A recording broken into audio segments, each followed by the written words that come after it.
Hey everyone, let me ask you this. Do you ever feel like you're in a group where you're the odd one out?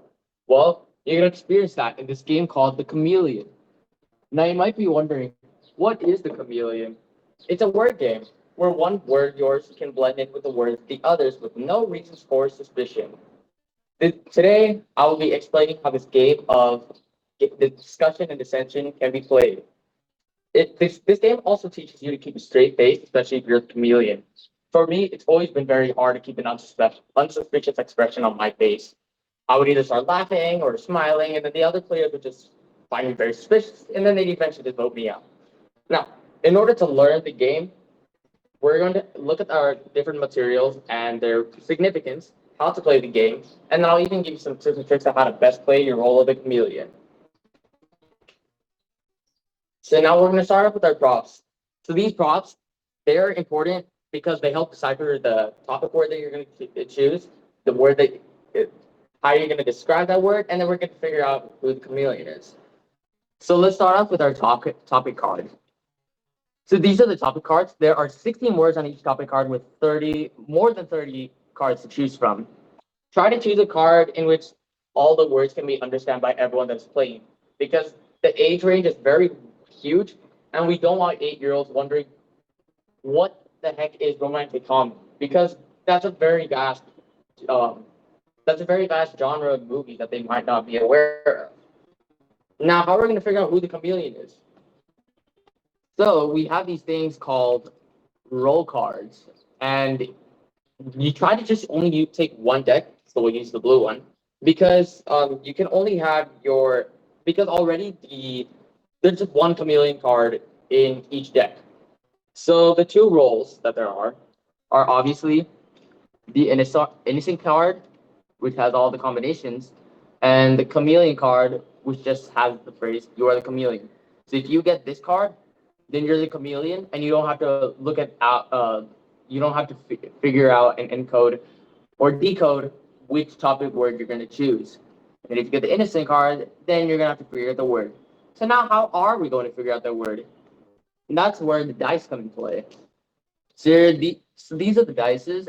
You have a blue one and then a yellow one. You just have to roll them together, and then based on whatever outcome that you get, you're going to take your innocent card.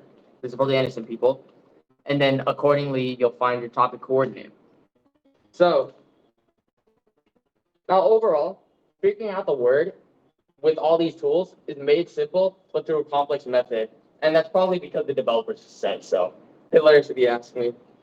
Now, I'm going to discuss how we're going to play the game. Um, so obviously, after everyone's figured out their rules, everyone knows what role they are, and no one says a word about it, they are going to roll the dice. So they have to roll the yellow and the blue one at the same time. And let's say the yellow one is 1 and the blue die is 5. They're going to take their innocent card and try to find their coordinates. So if the yellow die is 1, they stop there. And since their blue die says 5, they're going to have to go all the way down. So here it says D2. Now you're going to have to look at the topic card, and let's say the topic is phobias. Everyone knows about phobias. And you're going to have to go accordingly D2. That means the word that they have to describe is clowns. And everyone's going to have a certain word to describe clowns. Now that the word is chosen, you're going to have to describe the word. And describing the word, it's pretty easy for innocent people. So they'll have their certain words. However, these descriptions, these are clues for the chameleon to figure out what word they're describing. But the order doesn't even matter. So if the chameleon goes first, that's a shame. After saying the word, then you're gonna have to vote. So after it's vote time, and everyone's gonna have different reasons on why they think such and such a person is the chameleon. So be it. So now finding or describing a word helps figure out or find the chameleon. Now chameleons, it's easy for them. As I said before, it's easy for them to choose a word and describe that word because they know what it is. Remember, but chameleons, they have that disadvantage of not knowing what the word is.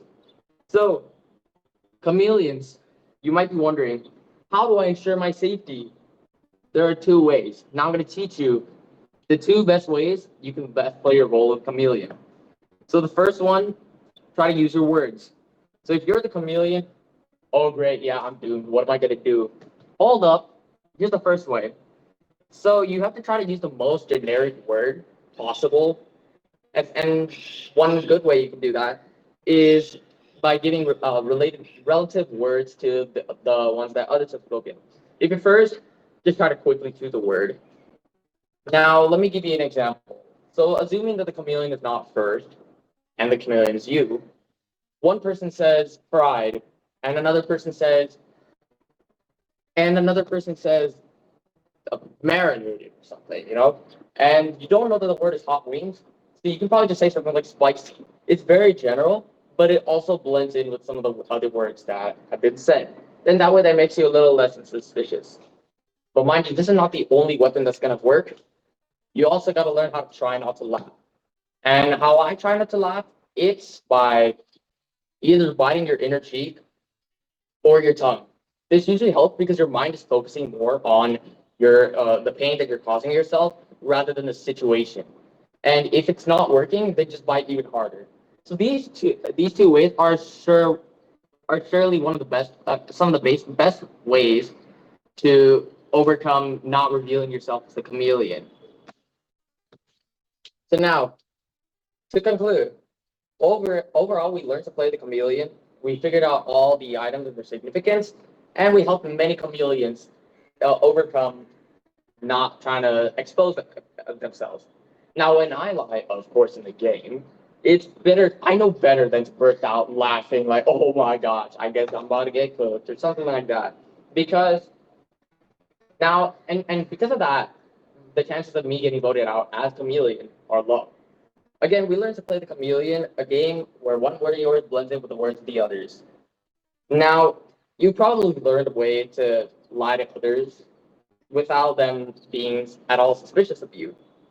Try not to actually lie in real life. It's just a game.